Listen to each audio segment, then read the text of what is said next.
Welcome to the sunny shores of Cape Cod. It's another beautiful night for baseball, and the Bourne Braves are back in action.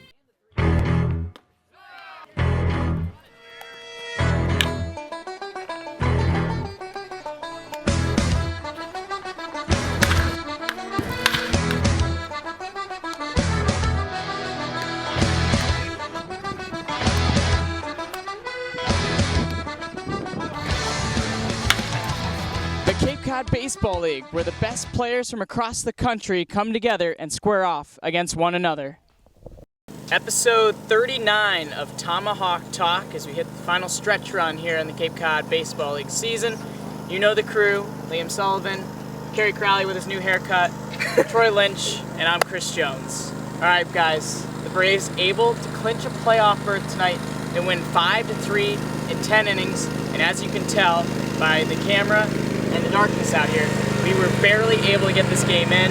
Liam, we weren't even sure we were going to play a 10th inning, but the Braves come out against Chad Hawken, one of the top relievers on the West Coast, and able to score 2 runs against him. Yeah, I mean, to our surprise, Whitey takes the field in the top of the 10th. Darkness obviously setting in, and you know what?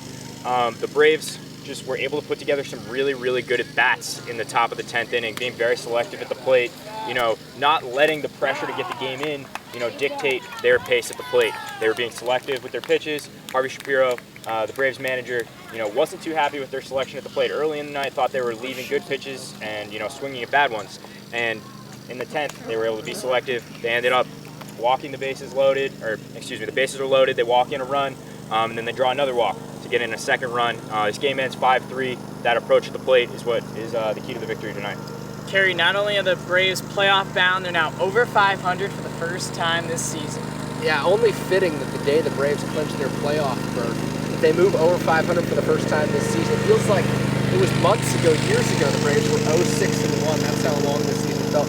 But the Braves turned it on when they needed to, and I just really give credit to the coaching staff for never letting this team get down when they were 0-6-1. They fell so far behind in the West Division, and now it's a 2-team race for first place. It's between the Harbor Hawks and the Bravos, and right now you can't bet against Bourne playing so well of late.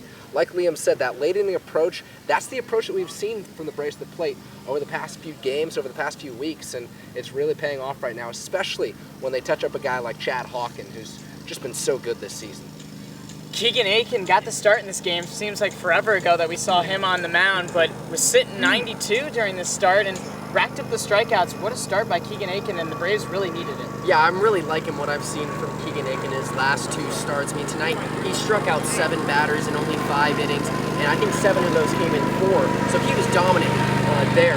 He only had 1 hiccup there in the 5th, but I talked to him after the game, and he said, it's just his fastball. And I also talked with Coach Tabachman, and I asked him, hey, are you working anything? Are you trying to improve anything with Keegan's game? He said no. Keegan's just doing what he's doing, and he's being successful at it and throwing strikes. I mean, he was up in the count, it seemed like, every single inning, maybe besides the first. But Keegan liked what I saw, and it was a great game for him.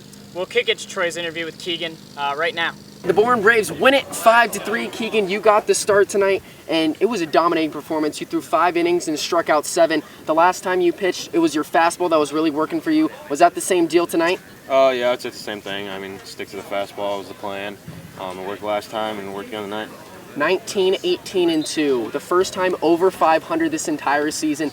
I mean, you've been with this team since the start. How does that feel? It's good. I mean, we've had a lot of kids come through here and leave, but to finally be over 500 and have everybody here is good. Now you guys actually clinched a playoff berth after tonight's victory. What do you guys got to do to be successful when you go to the postseason? I mean, just keep playing how we were. I mean, we've been playing hard baseball and got to grind them out like we did tonight. Cool. Keegan, thank you so much and great job. Thanks. Back to Tomahawk Talk. All right, thank you, Troy. And now it's time for players of the game. Can't take Mitchell Jordan, who's thrown 3 scoreless to this point. He's playing in Orleans right now. Liam, who's your player of the game tonight? Well, it's got to be Keegan Aiken. I mean, throws arguably his best start of the year. I mean, he threw 5 innings, scoreless ball his last outing, but, tonight he had many more strikeouts than he did in that game. And you know what? If he didn't get tired there in the 5th, I think we were talking about a completely different outing from Keegan. Got to give it to him. Kerry, love the haircut.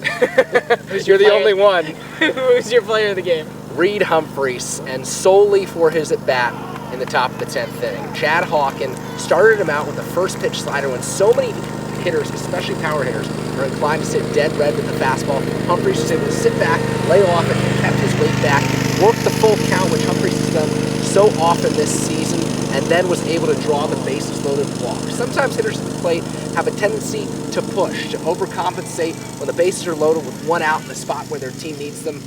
Hasn't been the case for Reed Humphries. Bases juiced the other night against Hyannis. He comes up with a walk-off single. Today, he gets the game-winning walk, and that was all the difference. Troy? I'm going Camden Duznak. He had an RBI hit by pitch early on in the game. That gave the Braves their second run. And then in the 10th inning, he had a sac bunt, getting Nick Solak over to second base. And then he eventually scores the go-ahead run. And Camden Duznak, there was one inning where he had all 3 outs, and he had a couple other putouts throughout the game. So I like what I saw from Camden.